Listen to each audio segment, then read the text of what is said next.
Hi, everybody. So in today's video, we're going to be looking at analyzing a rate function using a lot of the same thinking that we use to analyze velocity functions. So there are a couple key learning targets for today. We are going to be practicing interpreting the meaning of a definite integral in accumulation problems. So interpreting our answer is going to be a key idea in today's notes. We are also going to be determining the net change using definite integrals. So we're going to be looking at figuring out the net change using definite integrals in applied contexts, so in an application problem.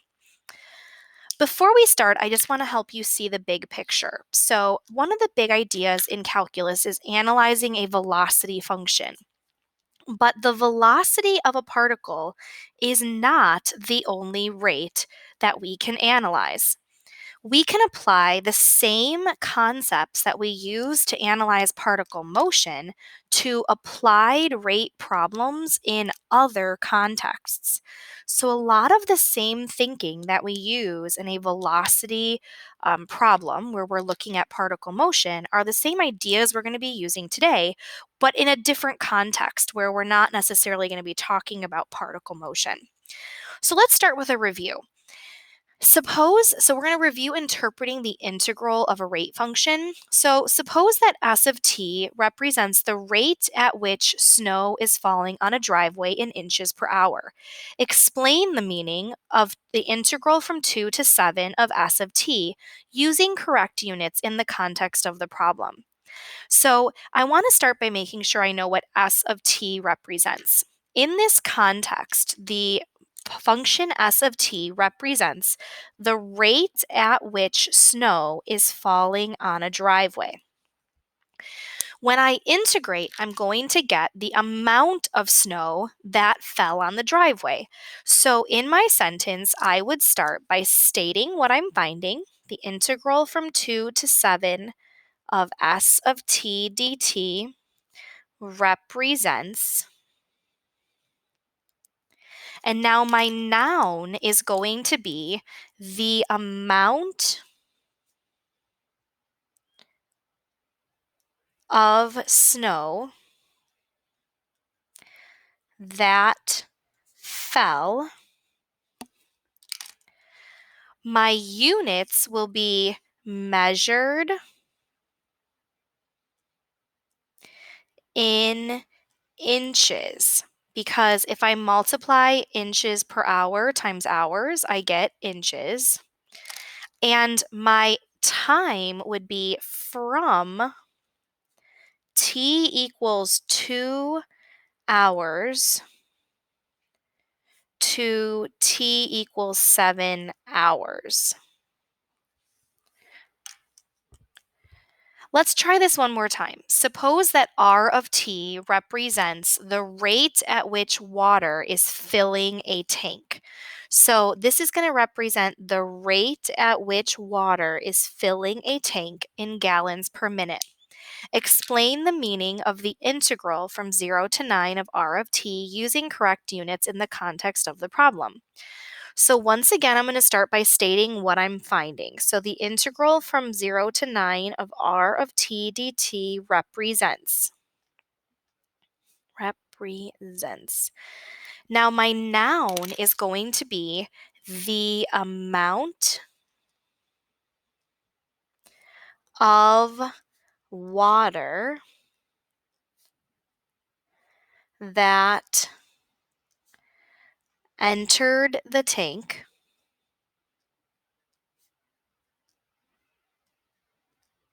So it's how much have I dumped in, measured in. If I take gallons per minute times minutes, I just get gallons. And my time would be from t equals 0 to t equals 9 minutes.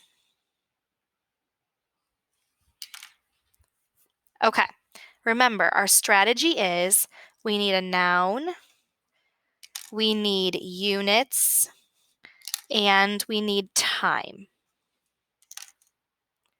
All right, let's take a look at a sample prompt so you can see kind of what information you should expect to find in these problems. So the rate at which people enter an amusement park on a given day is modeled by the function e, defined by e of t equals blah, blah, blah.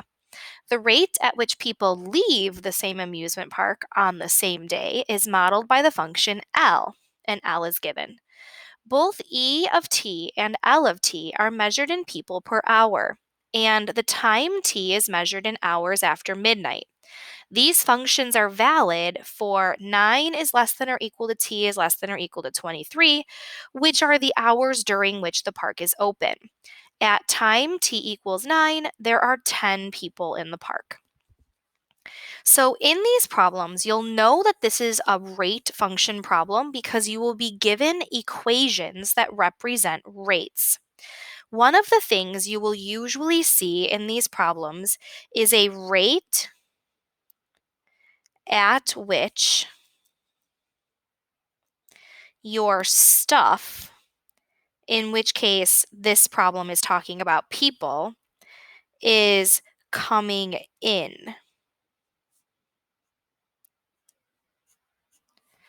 Now, in this problem, the rate at which people enter an amusement park is E of t. So in my prompt, I would note that this is the rate at which people enter. The rate at which people leave is the second piece of information you're usually going to be given. So the rate at which the stuff is going out is usually the second piece of information you're given. In this case, since L of t is the rate at which people leave, L of t would be the out function. And I like to label that so I don't forget which one's which if I'm reading through a question. Both E of t and L of t are measured in people per hour. And although this is not sort of another piece of information, I think it's a good piece of information to note that this is a units. These functions are valid from 9 to 23, which makes sense because a park maybe opens at 9 a.m. and closes at 11, which is 23 hours, the hours during which the park is open. And the third piece of information that you are almost always given is some sort of initial value. So at time t equals 9, there are 10 people in the park. That is the initial value. How many are there at the beginning? Now, using those three pieces of information, there are some common questions that we will be asked. So let's go through some of the common questions. Common questions and calculations that you are asked to make are the following. If you wanted to figure out the amount added, so how many people have entered, you would integrate over the given time interval the rate function at which things are coming in. If you wanted to figure out how many people have left, so how much was removed, you would just integrate the rate function for how fast things are going out. Now, if you want to know your current amount, so how many do I have now, then your amount will always be your initial amount plus the integral of the rate that's going in minus the rate that's going out. So we have to sort of take into account that there's stuff going in and there's stuff going out. So we need to add up how much is going in and take away how much is going out. Now you can break this up if you want to, and you can rewrite this with two separate integrals. So initial plus the integral of the rate going in, and then minus the integral of the rate going out. And you can only combine them if they have the same bounds.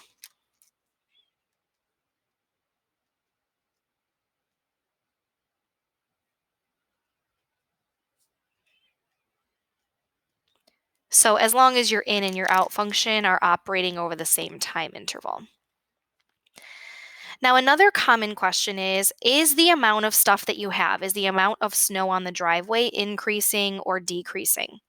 In order to figure out if your amount is increasing or decreasing, the first step is you find the rate going in at that number. How do I'm sorry. You find the in rate at that number. The second step is that you find the out rate at that number. So you just plug the number into your two derivative or rate function equations. The third step is that you compare. If the in is bigger than the out, then your amount is increasing. If the out is bigger than the in, then your amount is decreasing. So if snow is coming in faster than you can shovel it out, then the amount of snow that you have is going to go up. If snow is going out, you're shoveling faster than it can fall, your amount is going to be decreasing. A third common question is to find when you have the most. So, when is the maximum amount of stuff or the minimum amount of stuff? To do this, there are a couple different steps. First, you're going to take your in rate minus your out rate,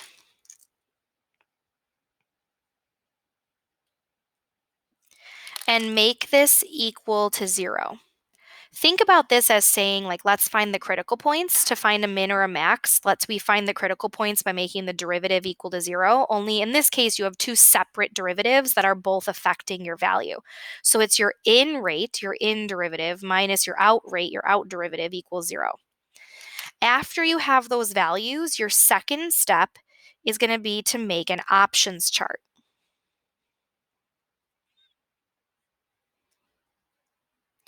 Now, in your chart, you're going to have your t values and you're going to have your amounts. If I want to know the biggest amount or the smallest amount, I need to figure out the amounts.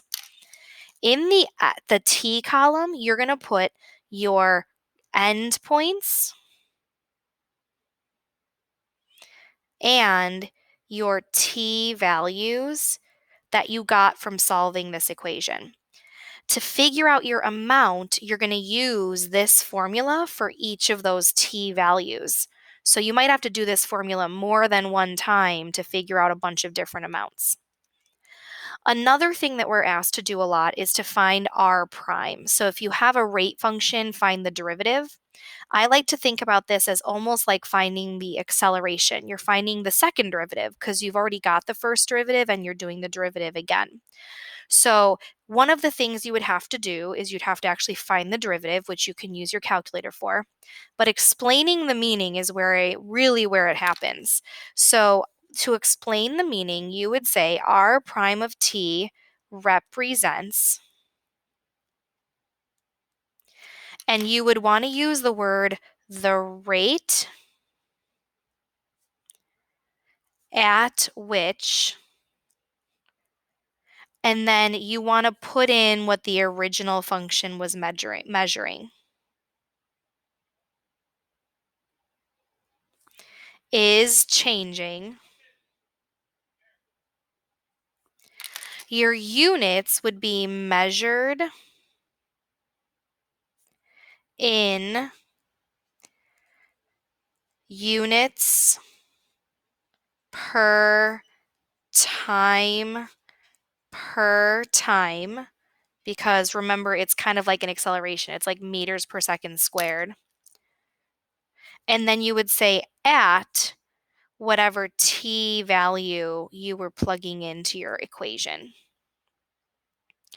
Last but not least, sometimes they're going to ask you to write an equation that you could use to find the time when an amount is equal to a certain number. So to do this, you would just take your amount equation, which is initial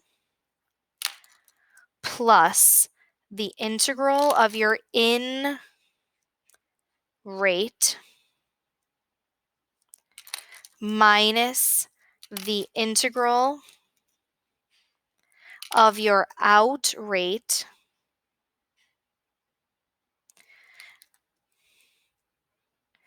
and you would make this equal to the desired number, whatever that happened to be. If I want to know when I'm going to have 50 inches of snow, I would make this equal to my desired number.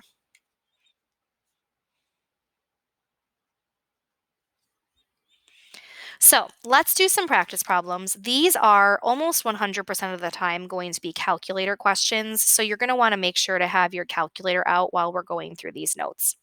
So the rate at which people enter an amusement park, we've already read this prompt actually, so I'm not going to reread it to you. It's the same one we just did. As a reminder, E of t was almost like your in function. L of t was like your out function. Our measuring in people per hour, those are your units. And your initial value is that at t equals 9, there are 10 people in the park. That's your initial value. So when I read one of these questions, I always like to circle and annotate as I go so I don't have to go back and keep rereading everything every time. And this is an example of kind of how I use annotations to organize my thinking. So find the number of people who have entered the park by 5 p.m. If I want to find out who have entered by 5, then here's what I'm going to do. I'm going to integrate from starting at 9, because it says that's my time that I'm allowed to start with. So starting at 9, on ending at 17, my enter function, e of t dt. Now, knowing what I know about setting these up, and by the way, writing this down is required. You can't just give me an answer with no idea where it came from. So you need to write this down. But knowing what I know, that I'm going to be using these same equations multiple times, I'm going to go ahead and put them into my y equals. So in y number 1, I'm going to type in my e of t function, which is 15600 over x squared minus 24x plus 160. And in my y2, I'm going to type in 9890 over x squared minus 38x plus 370. Okay. Now, because I've got two functions here, I'm going to make a note that this one is in y1 and that this one is in y2, just so I don't forget later on when I'm working through this problem. If I want to integrate e of t, I would go to math 9 from 9 to 17. I'm going to go to variables, y variables function number 1, and type it in. And I would get 6004.270. So I would say 6004.270. For part B, it says find the number of people in the park. So now I want to know how many do I have now, which means I want the amount.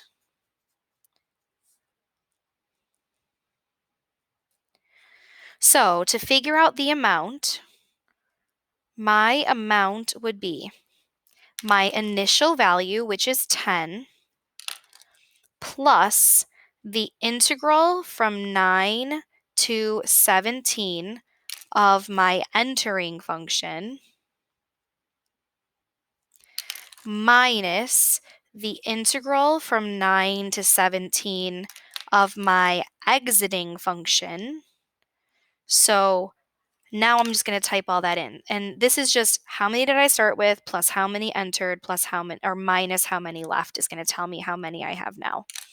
So let's see here. I'm going to do, what is it, 10 plus math 9 from 9 to 17. And I'm going to put my y1 in there. Minus math 9 from 9 to 17. And I'm going to put my y2 in there. Oop, I put it in the wrong spot. Nope. There we go.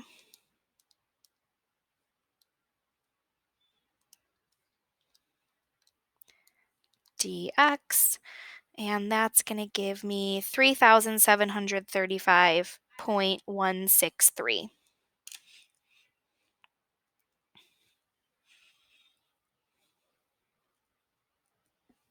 And that's how many are going to be in there at 5 p.m.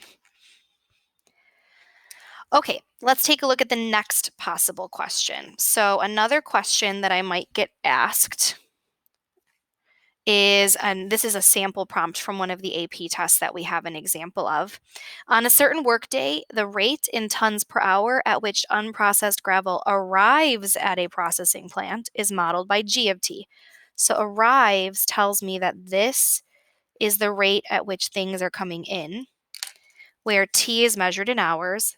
At the beginning of the workday, the plant has 500 tons of unprocessed gravel. So when T is 100, I'm starting with 500. That is my initial value. During the hours of operation, the plant processes gravel at a constant rate of 100 tons per hour. So if I'm processing it, then it's not in the plant anymore. So that's my out rate, is the 100. For part A, it says find G prime of 5 and then interpret your answer. So just like before, I'm going to go to my y equals and type in both of these functions so that I don't have to retype them in over and over and over again. So I'm going to have 90 plus 45 cosine of x squared over 18. And that's going in my y1, which I'm going to write down so I don't forget. And the other rate is just a 100, and that's going in my y2. Now, some people feel weird about that. They're like, can it just be 100? And the answer is yes. It's just a constant rate. The factory is running and you're always going to process 100 tons per hour. It's still a rate. It's just a constant rate. All right, so to find G prime of T, I would go to math option 8. I would take the derivative of my G function, which I typed into my y1, at 5, and I'm going to get negative 24.588. So on my paper, I would write, find G prime of 5. I would say G prime of 5 equals negative 24.588. Now, using correct units, interpret your answer. So I would say G prime of 5 represents.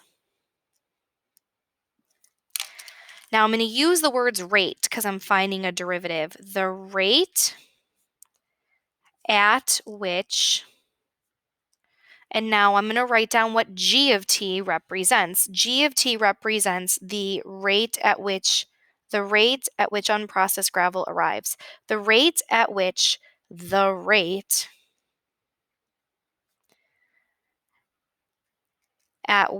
unprocessed gravel arrives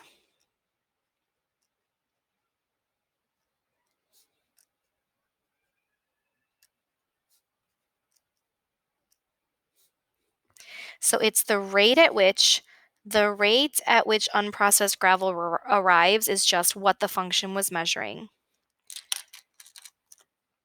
Measured in, and this is measured in tons per hour. So I'm going to say tons per hour per hour.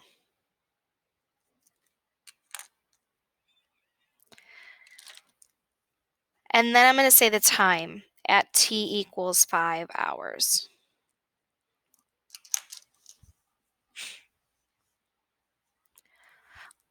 All right, because I don't want this video to be super long, we will finish up this problem in class tomorrow. Thank you guys so much for watching, and I'll see you then.